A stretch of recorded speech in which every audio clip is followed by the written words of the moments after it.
Thanks for being here, everybody. My name is Josh Benzing. I'm the CEO and co-founder of 404 Creative. So we're a game dev studio that makes games in Fortnite primarily, and I'm going to be talking about level design today.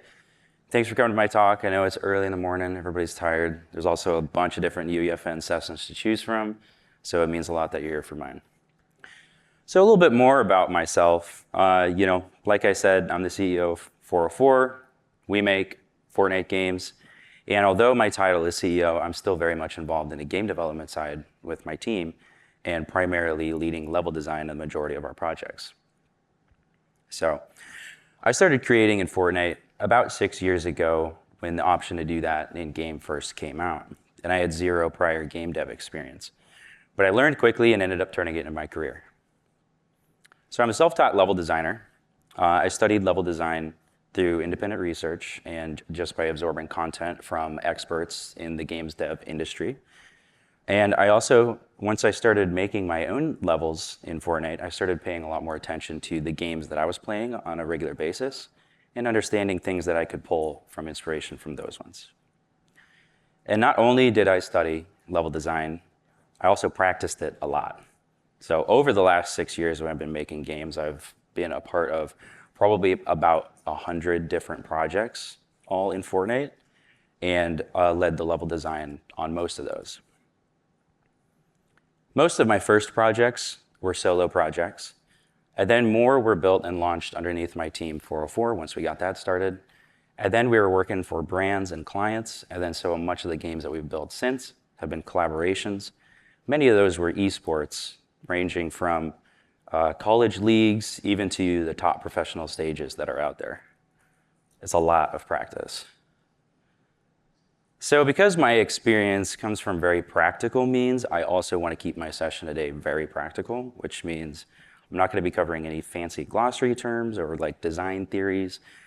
And I'm also not really going to be covering any of the tool sets for designing in depth.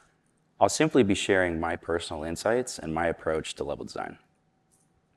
And I hope that whether you are an experienced UEFN creator or if you're interested in trying it for the first time, that you can take away something new from my talk for your next project. I'll start by walking through the level design process that's been standardized in the game dev industry. Then I'll share some unique factors for you to consider when designing in Fortnite specifically. And I'll also share some personal tips and tricks, which is my favorite part of my session. And then I'm going to wrap things up with a short case study on a project that I built specifically for this talk. So let's go over the level design process. Step number 1 is planning and research. In this first step, it's all about figuring out what you want to do with your game. You need to nail down the game mode, figure out what are the rules. Is there going to be shooting? Is this a team-based game? What is the objective? Knowing everything that you can about your game ahead of time will help you to create a better level for the game. Start gathering visual inspiration and references. These could be from real-life places, movies, or other video games. I've got tons of folders on my computer of just random design references, architecture, nature, pictures of random public spaces and parks that I've been to, tons of nerdy stuff. And I just pull these when I'm looking for inspiration on my projects. The point here is to compile as much reference material as you can to help you formulate your idea. And if you already know the art theme that you want to go with at this point, it's a good idea to go ahead and research that too, as doing so can help to inform the decisions that you make when it comes to your level. Once you have an idea, be sure to draw it on paper. This is really going to help you visualize the idea that you have in your head. Now, you can't expect to draw every tiny little detail of your 3D level on paper unless you're a genius artist, which at this case, maybe that should just be what you do.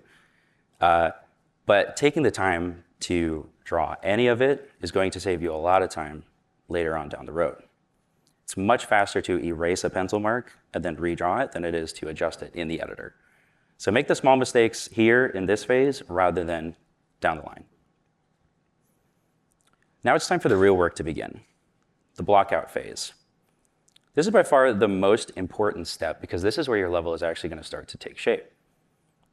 The idea is to get into the editor and start to build the level using basic shapes with little to no detail or gray boxes, which is why it's commonly called gray boxing.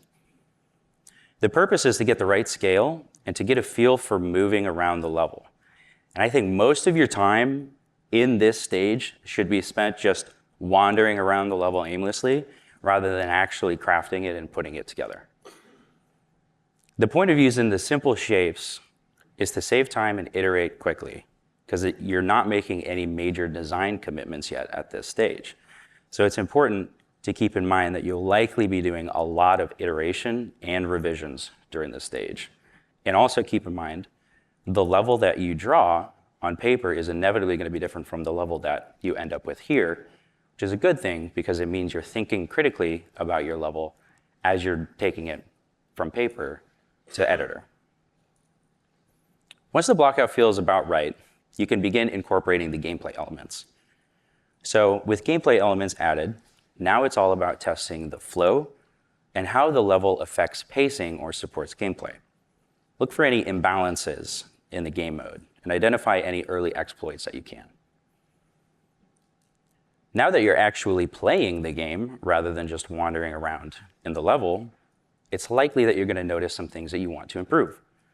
Then go back to your blockout and adjust it based on your findings.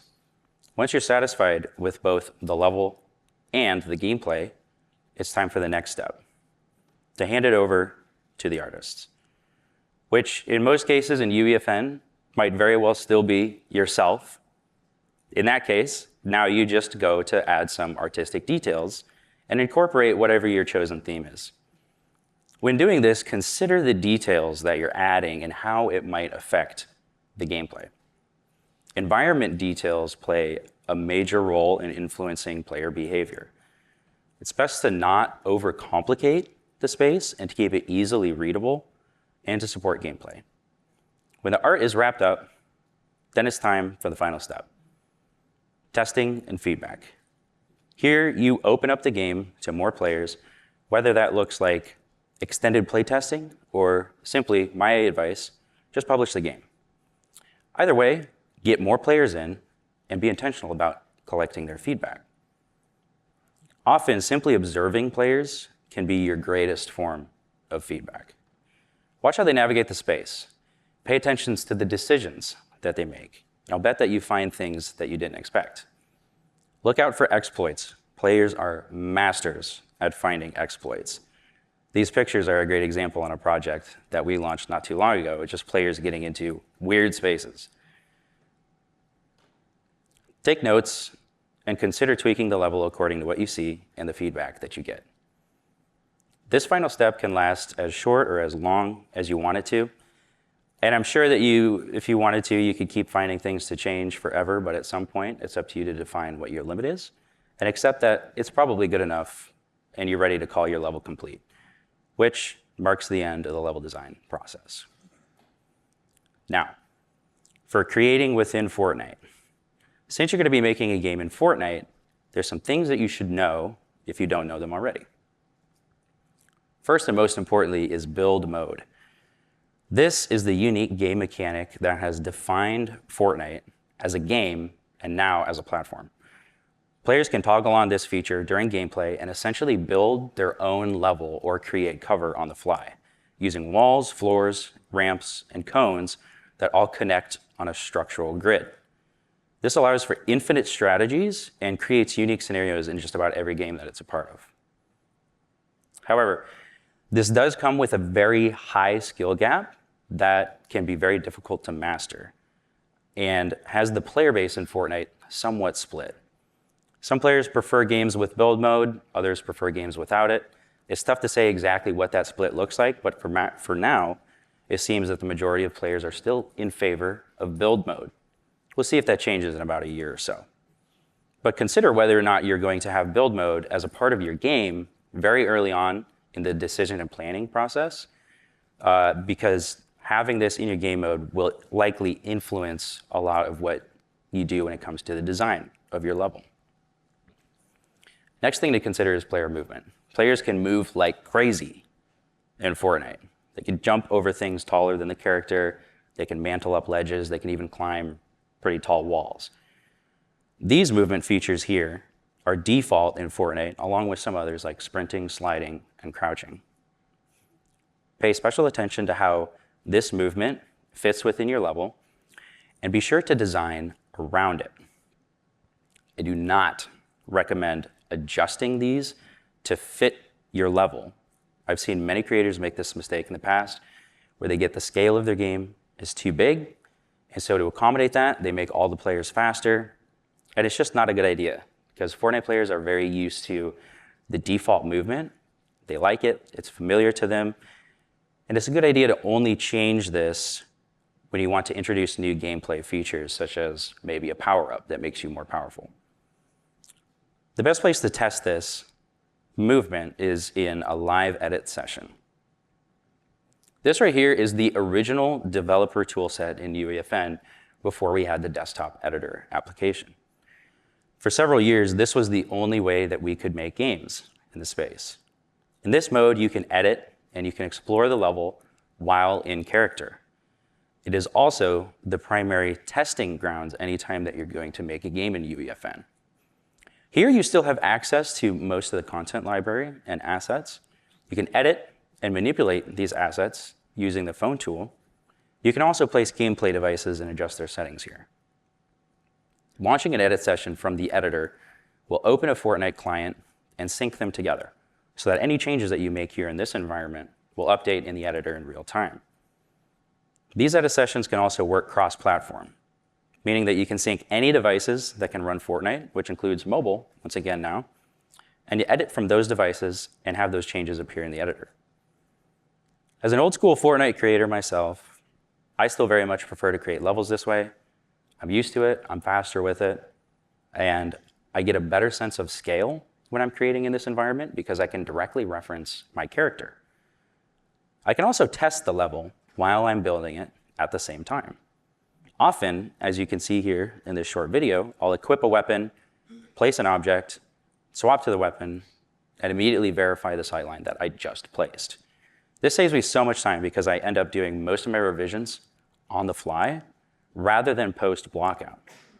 However, developers who may be more accustomed to an editor and editor workflows may struggle to pick this up and possibly even avoid building in this mode entirely, which is totally fine, but don't sleep on it. Another decision to make very early on in building is figuring out what camera perspective you're going to want your game to be in. The default camera in Fortnite is third person, and that's the one that I would recommend, as most Fortnite players are more familiar with this, and all the current weapons and items in Fortnite are tailored for third person. First person, on the other hand, is relatively new, been around for about 6 months, so it hasn't grown too much in usage, but it has a massive potential in the future. Many weapons work in this mode, but there's only a small handful that have been optimized with proper animations for reloading and sprinting. But that's going to expand a lot over time, so definitely keep that in mind. The main difference between the two of these modes when it comes to level design is really about shoulder peeking. So third person gives you full visibility above and around the side of corners while your player is completely hidden, giving really strong right-hand advantage. First person still has right-hand advantage because most people are right-handed, but it requires moving your character around from cover to be able to have visibility. So nail this down before making a decision on moving on to your game mode. Tailor your level around it rather than introducing the camera as an afterthought. Fortnite has a huge library of free, high-quality assets. Definitely use these. They're free, they look great, there's more of them being added all the time, and players are really, really familiar with things that look like this, as most of the games on the platform are built with these assets. So you can benefit from some intrinsic knowledge from the players, and they might also just like how these look better. They're already scaled according to the character and their movement, so that problem's already solved. And they're tailored for build mode, meaning the building pieces, walls, floors, and stairs automatically align with the build mode grid. So if you're making a game that has build mode, you should be using these anyway. So you can make pretty much anything in Fortnite at this point. But I'd like to briefly touch on a few popular game types and just kind of go over some key factors for you to consider when making different kinds of games. First of all, parkour games, or death runs, as they're popularly called. These are like the chill and relax games in Fortnite, and although death run doesn't really sound relaxing, the established meta for these games is to make them fairly easy. They're also naturally easier for players because they require very few inputs. It's mostly running and jumping. Because there's so few inputs, the best way to add variety to these experiences is through timing and rhythm. So you can do this by making simple changes from one section to the next, turning each into its own mini puzzle. It's a good idea to keep sections short and to place many checkpoints so that when players fail, they don't lose too much progress. Introduce new obstacles or hazards as the player progresses. It's good to clearly mark what new hazards look like with like a unique color or some sort of visual so that players can recognize it. Then, in later levels, you can start to mix in multiple hazards, and players can recall what they've already learned about the hazards in previous levels, creating a natural difficulty progression over time. I think Omega Creations did this really well with their default parkour game. Check it out. Adventure and horror games are all about immersion. They rely heavily on supporting aids such as lighting, music, and sound effects to create the atmosphere of the game. The goal of the level here in these games is to control the pacing or to evoke a certain emotion.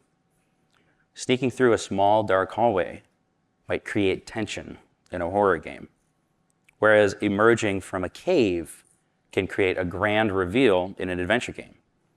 It's all about what the player feels as they progress through the environment. Domus Mortem by Wirt Andrew is a great example of using design to create fear. This is an epic Megagrants project, and he also did an Unreal Fest talk about this a year or two ago about this same thing. So definitely check out his game and see if you can go find that talk. Build practice refers to really any game mode that focuses on build mode as a core aspect of the gameplay and is typically within a competitive setting. So with build mode being the primary gameplay aspect, most of everything else in the game is built around that mode. So these levels prioritize open spaces, leaving room for player building, for players to make their own level, and often only intermix a few structures or props just to create unique scenarios between opponents. Buildings and structures here follow that build grid. They're all made of Fortnite assets from the content library so that they can support player builds, so that they can also be broken by players to open up new pathways. Landscape design in these games is often more of a focus, as it's one of the more effective ways to introduce height variations. Rapid Realistics by Bullseye captures this balance between level design and player building in a really good way. Combat or shooter game modes rely very heavily on level design. It can be the make or break of these games. These levels require purposeful design focused on gameplay and readability. Cover is critical because players can't create it themselves like they can in build mode. Pathing and sightlines need to be carefully crafted, and the level needs to support the objective of the game. My very biased and personal favorite example of a quality shooter mode in Fortnite is this Capture the Flag game mode that my team built in collaboration with ESL. Because I like combat games the most, and I have more experience designing them, mostly everything I talk about in the rest of my session is going to be more geared towards multiplayer combat games. So keep that in mind. This right here is an interesting test to assess your level design skills. It's called the whiteboard test. It's been commonly used as a method for testing aspiring level designers in the games industry. The task here is to design a first-person multiplayer shooter level and then see where your work falls on this ranking. So I'll touch on the differences between each of these stages, and as I do, think about where you might fall on this rank. Someone who is just starting level design for the first time might build something like this. It's a big open area, it's filled randomly with cover and follows no real design practices. There's no clear pathways or sight lines. It's pretty much just pure chaos. The designer may be focused more on the visuals first, with the level design being an afterthought. Are you a beginner? If so, your next step should be studying basic design principles. Having any understanding of design at all would likely move you up to intermediate. Here you can see intentional pathways and sightlines. It actually starts to look like a level. Basic flow has been established, and you're well on your way to making a level that supports gameplay. However, the level can tend to still feel very boxy or samey with no clear distinction between areas, leading to a room, hallway scenario. It also may feel a lot like a maze. Also, there's no variation in height yet at this point, which means everything is very flat and stagnated. If you're at this stage, don't worry. There's just a few things for you to consider to get you to the next stage. Advanced is a really great place to be. Here you have more intentional pathing decisions and much better flow. You begin introducing new angles and basic height variations, which makes areas of your level feel more unique and more realistic. The level is still very simple though, which is not necessarily a bad thing, but it might still have some of that samey feeling from space to space.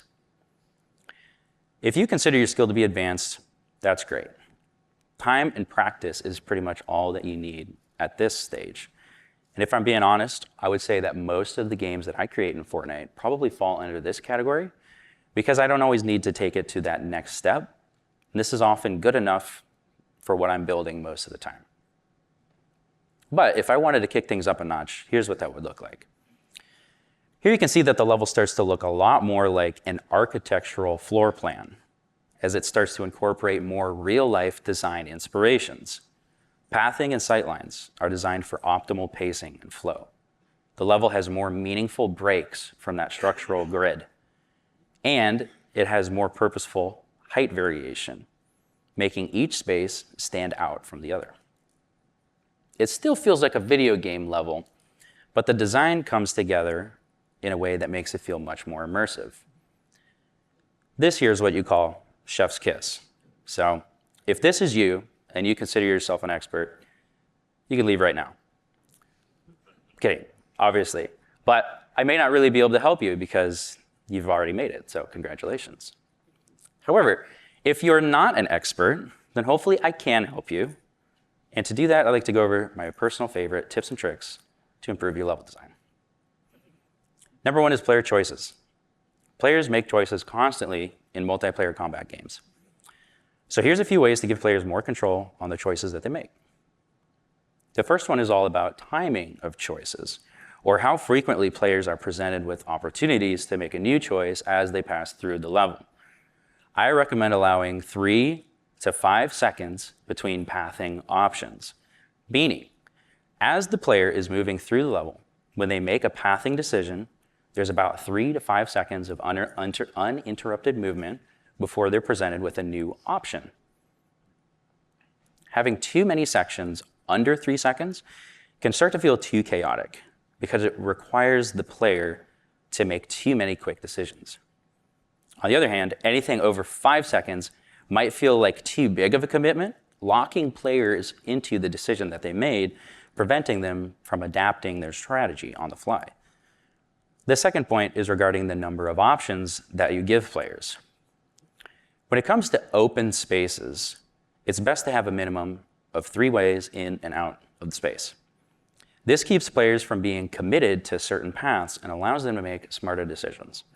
It also leads to more variation in the gameplay as it prevents combat engagements from being too linear and predictable.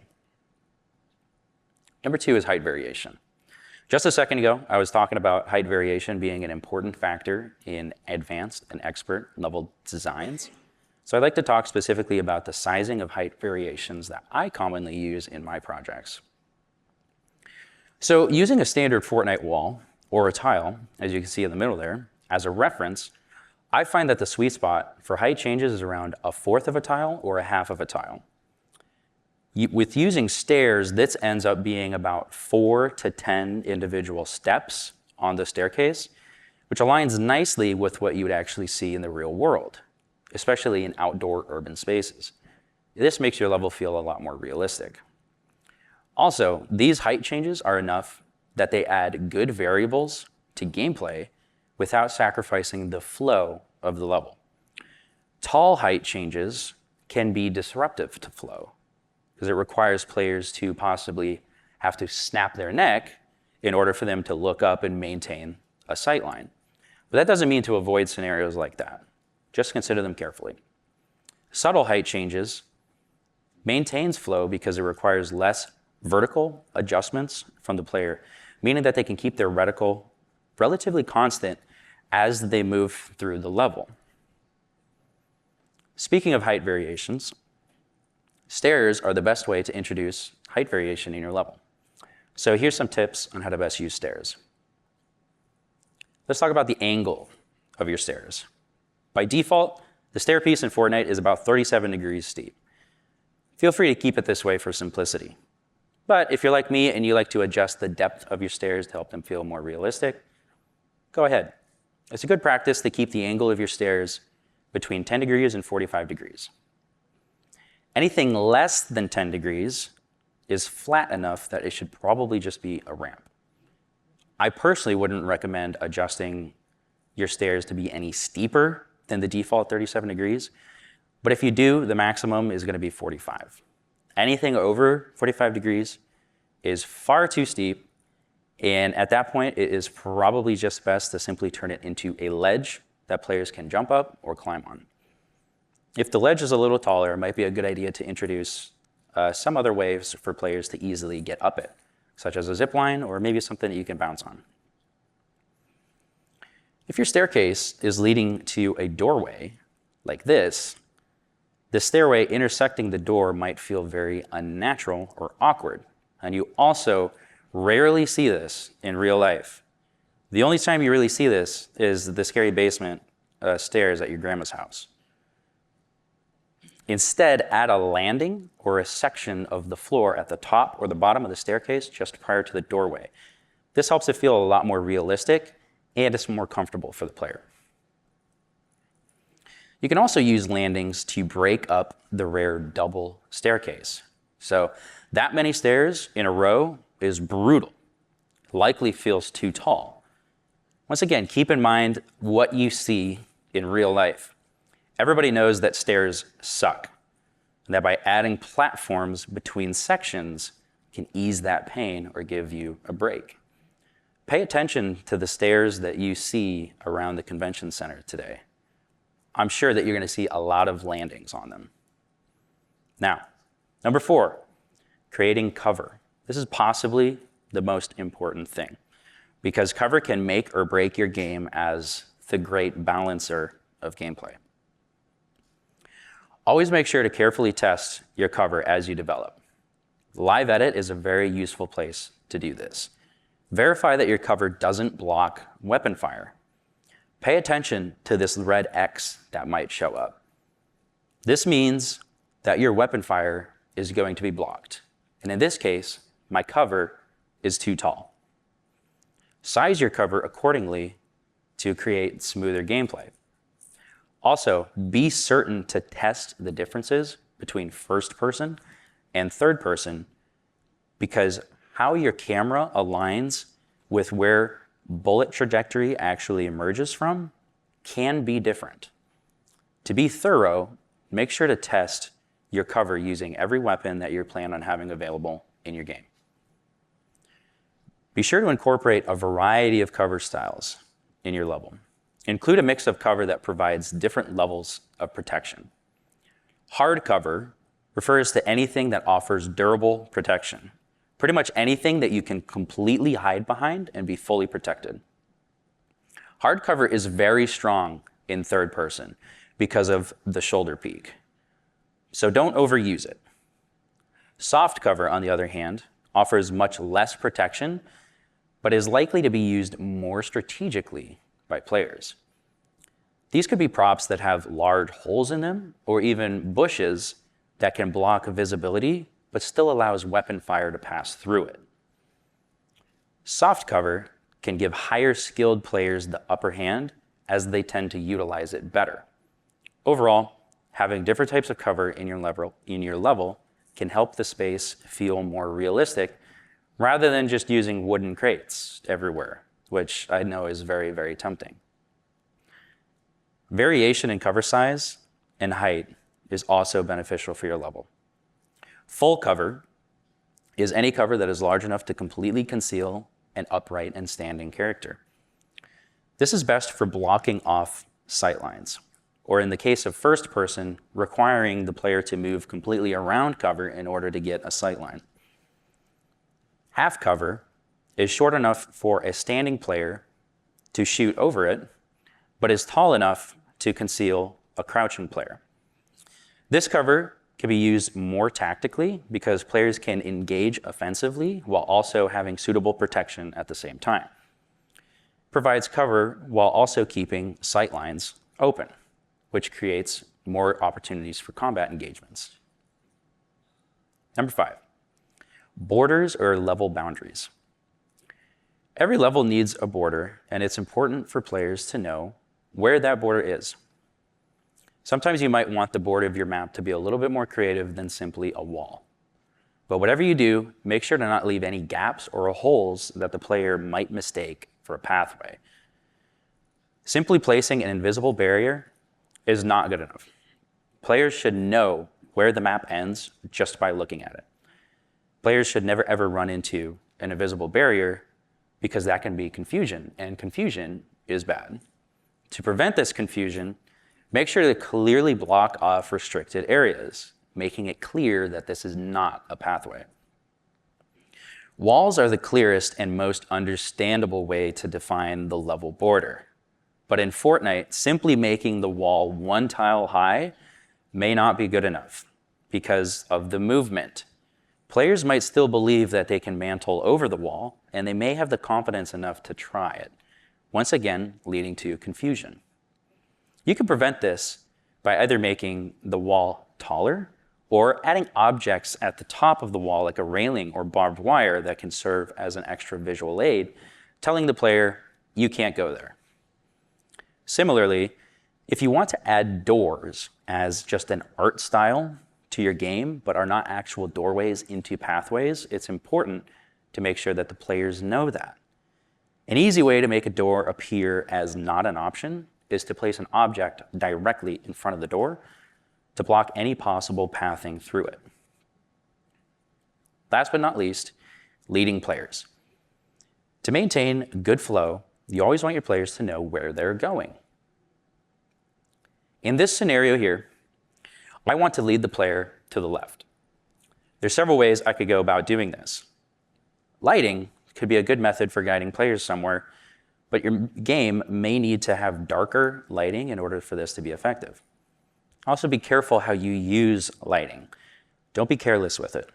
Otherwise, you might pull players in a direction that you don't want them to go. Environment art can also communicate a lot to players.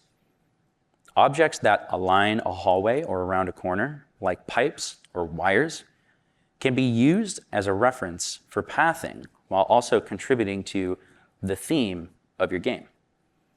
Other visual aids, such as stripes or paint on the floor, can also be helpful suggestions for the players, but might go overlooked if they're too subtle. The clearest way to guide players in a specific direction is to make the other option not an option. Either remove that pathway entirely or just block it off with obstacles. However you choose to lead the player, make sure that you're making it easily visible so that players can identify and choose their path prior to arriving to the space. Now, that's all that I have for tips. And for the remainder, I want to cover a short case study on a little project that I put together just for this. So, I wanted to make a 2v2 gunfight game. This is going to be a first-person game mode, and I'm not going to have build mode as a part of this. So, the things that I need to focus on here is a symmetrical design so that it's balanced for both teams. It's compact and a small level that's designed for fast gameplay and fast rounds. For the theme, for some reason I decided I want to do a desert temple. I don't know, it just sounded like a good idea. I was inspired by brutalist architecture styles and did a little bit of research into them to find some things that I liked. For the exterior area outside of the structures of the game, it's in a desert, so naturally I'm going to go with a sand landscape. And to border off the game, because players need to know where the border is, I'm going to do nice tall mountain cliffs and kind of do this reference here where the structure of the level is kind of inset inside the mountain. So I've got my idea. Now I put it down on paper. So here I did a top-down sketch to show the pathing of the layout. I split this into an upper and a lower section so that you could see both areas of the architecture space that are above each other, because I can't really draw them on top of each other, it would be confusing. So here you can see the individual pathing for the upper sections and the lower. I also have numbers on here that indicates the height level in those spaces so that I can understand that from a top-down perspective. So 0 is just like the normal default area. -1 is for low ground. 1 is for high ground. My second sketch here, which looks oddly like a face, this is from the player POV. So this is what players are going to see from one of the spawns, and this is just for me to get an idea of what the main sightline that I want for my game is. Then I went into the blockout phase. Once again, I did this in live edit. That's where I like to do it at. And I started out very simply with large shapes, squares, rectangles, triangles. I also intermixed a few basic Fortnite assets into this, like stairs and doorways, open doorways, because I knew I was going to be using those anyway. I started out with placing just the basic shapes of my initial sightline, kind of that big trench through the middle. Then once I felt like the sizing, the area of that was good enough, I went into the architecture phase to start building out that upper and lower section, getting a good idea of how that felt on one area before duplicating it and mirroring it on the other side. Then, once I felt like the player area was good enough, I was good to go ahead and create the rest of the structures. Here you can see the end result of my upper and lower sections together. I did make some changes from my sketch to here. And a lot of those changes came from early gameplay testing. Here I threw in a couple of devices just to get a basic game mode going. I did a first-person camera, an item spawner for a weapon, and some player spawners. I had some teammates jump in and play it with me, and they had some feedback. So I had some iterations to do based on some quick notes. One note was, it seemed like players were get stuck in the upper area too much, and you wanted a quicker way to get down to the bottom if you knew that there was a player beneath you. So I added a one-way chute in the corners from that connects the upper and the lower sections together. The other thing was the trench in the middle just started to feel like a big no man's land that you did not want to be in whatsoever. So to help that, I decided to add a bridge across connecting the upper areas so that it would feel a little bit safer when going underneath there from above, and it just felt like there was more cover in general.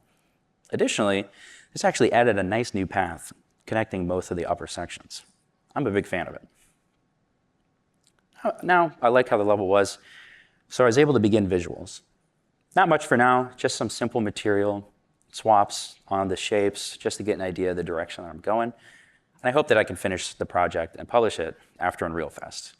It'll look a lot nicer too. So, and to wrap up, I've just got some extra screenshots of it to show you all something that I did very quickly, but I'm still very proud of. So this is the main sight line from both of the spawn areas across the level. Here's the pathing from the upper area down to the lower area. In the upper area, I have a big column that's blocking off all of the doorways, and it also serves as a nice cover to sort of dance around. And just a few more additional screenshots just to kind of wrap things up quickly here. And with that, that's everything that I have for my talk on level design. I hope you guys did learn something. If you have questions for me, I'd love to answer them. So feel free to come up with a microphone and ask them. We got about 10 minutes left. So thank you.